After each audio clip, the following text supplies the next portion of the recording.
Breaking news Tirumala Parakamani చోరీ కేసుకు సంబంధించి సిఐడి ఏసీబీ వేగంగా చర్యలు తీసుకుంటుంది. ఇందులో భాగంగా అప్పట్లో తిరుమలలో పనిచేసిన పోలీసు అధికారులపైన కేసు నమోదు చేయాలని హైకోర్టు ఆదేశించడంతో తిరుమల వన్ టౌన్లో మరోసారి కేసులు నమోదయ్యే అవకాశం ఉంది. తర్వాత సిఐడి ఏసీబీ కేసు స్వాధీనం చేసుకోనున్నాయి. ఇందులో భాగంగానే న్యాయ నిపుణులతో ఉన్నతాధికారులు చర్చిస్తున్నట్టు సమాచారం.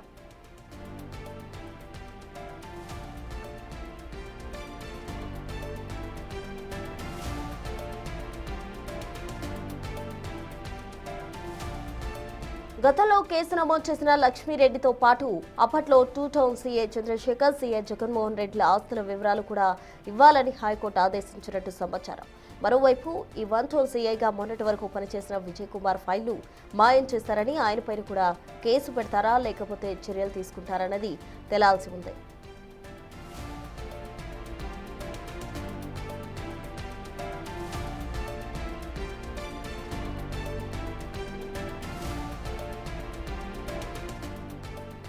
ఇదే అంశానికి సంబంధించి దామోదర్ చెప్పండి. పరకామణి కేసుకు సంబంధించి ముగ్గురు పోలీసు అధికారులపై కోర్టు ఆదేశాలతో అయితే కేసులు నమోదు చేసే అవకాశం ఉంది. వారిపై ఎటువంటి యాక్షన్ ఉండబోతుంది? ఆ డీటెయిల్స్ ఏంటి? ప్రసూన పరకామణి కేసుకు సంబంధించి ఈరోజు మరోసారి హైకోర్టులో విచారణ జరగనుంది. అయితే ఇప్పటికీ 2 రోజుల క్రితం జరిగిన విచారణలో ఏదైతే హైకోర్టు పోలీసుల మీద కేసు నమోదు చేయాలంటూ ఆదేశాలు జారీ చేసింది. ముఖ్యంగా ఈ కేసుకు సంబంధించి రవికుమార్తో రాజీ అయిన పోలీసు అధికారితో పాటు ఈ వ్యవహారాన్ని మొత్తం ఉండి నడిపిన అధికారులతో పాటు అదేవిధంగా ఈ కేసుకు సంబంధించి పూర్తి స్థాయిలో దర్యాప్తు జరిపి ఆ తర్వాత ఎందుకు కేసును రాజీ చేసుకోవాల్సి వచ్చిందన్న కోణంలో ఈ మొత్తం విచారణకు సంబంధించి ఏదైతే ఈ వ్యవహారంలో ఉన్న 4 పోలీసు అధికారులపై కేసు నమోదు చేయాలంటూ అధికారులను ఆదేశించిన పరిస్థితి. ముఖ్యంగా కేసు రాజీ అయిన వన్ టౌన్ ఎస్ఐ, అప్పటి వన్ టౌన్ ఎస్ఐ లక్ష్మీరెడ్డితో పాటు అదేవిధంగా అప్పటి one town CI Jaganmohan Reddy, two town CI చంద్రశేఖర్లతో పాటు మొన్నటి వరకు వన్ టౌన్ సీఐగా పనిచేసిన ఏదైతే విజయ్ కుమార్ల పాత్ర ఏమిటి, వారి మీద కేసు నమోదు చేయాలని ఆదేశాలు జారీ చేసిన పరిస్థితి. ముఖ్యంగా ఏదైతే నిందితుడి యొక్క ఆస్తుల వివరాలు తెలుసుకున్న తర్వాత వాటిని ఏదైతే అతని ట్రాన్సాక్షన్స్ను బదిలీ చేసుకున్న దానికి ఎవరు కారణమయ్యారు, మొత్తం వ్యవహారంలో ఎవరు కీలక పాత్ర వహించారు, రవికుమార్ని ఎవరు బెదిరించారు, అదేవిధంగా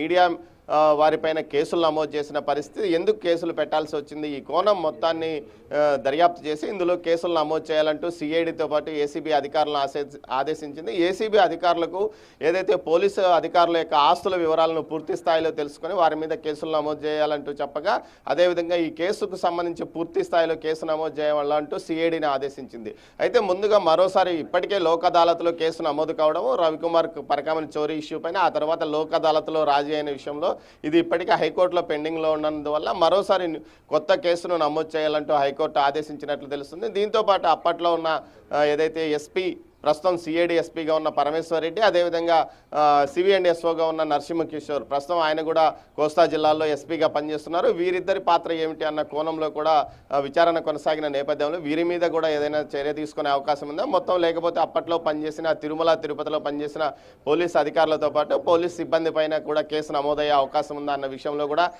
చర్చ నడుస్తుంది. మొత్తం మీద ఈ కేసుకు సంబంధించి పోలీసు ఉన్నతాధికారులు న్యాయ నిపుణులతో చర్చిస్తున్నారు. ఏ విధంగా కేసు నమోదు చేయాలి, ముందుగా కేసు నేరుగా నమోదు చేసి ఆ తర్వాత సిఐడికి బదిలీ చేయాలా లేకపోతే సిఐడిని కేసు నమోదు చేయాలా అన్న కోణంలో కూడా దర్యాప్తు జరుగుతుంది. ఏదైనా కేసు స్థానికంగా ఉన్న పోలీస్ స్టేషన్లో నమోదైన తర్వాతనే ఆ తర్వాత కేసు తర్వాత అటు సిఐడికి కానీ ఏసీబీకి కానీ బదిలీ అయ్యే అవకాశం ఉంది. ఈ నేపథ్యంలో దీనికి సంబంధించి సిఐడికి సంబంధించి ముందుగా వన్ టౌన్లో కేసు నమోదు చేయించిన తర్వాత సిఐడికి బదిలీ చేస్తారా, ఏసీబీ అయితే నేరుగా కేసు నమోదు చేస్తుందంటూ కూడా చెప్తున్నారు. మొత్తం అప్పట్లో ఏ విధమైన ఆస్తుల ట్రాన్సాక్షన్ జరిగింది, అధికారులు ఎవరు లబ్ధి పొందారు అన్న కోణంలో కూడా ఇప్పటికే ఒక సిట్టు ఏదైతే సిఐడితో పాటు ఏసీబీ 2 నివేదికలను అటు హైకోర్టుకు సమర్పించిన నేపథ్యంలో ఆ హైకోర్టులో దానికి సంబంధించి ఎలాంటి ట్రాన్సాక్షన్ జరిగాయి అన్న కోణంలో కూడా హైకోర్టు పరిశీలించింది. ఈ నేపథ్యంలో ఈరోజు మరోసారి విచారణ జరగనుంది. ఈ విచారణలో పరకామణి లెక్కింపు సందర్భంగా ఎలాంటి సాంకేతికతను వినియోగించుకోబోతున్నది అన్నది టీటీడీని తెలపాలంటూ కూడా కోరింది. మొత్తం మీద ఈ కేసుకు సంబంధించి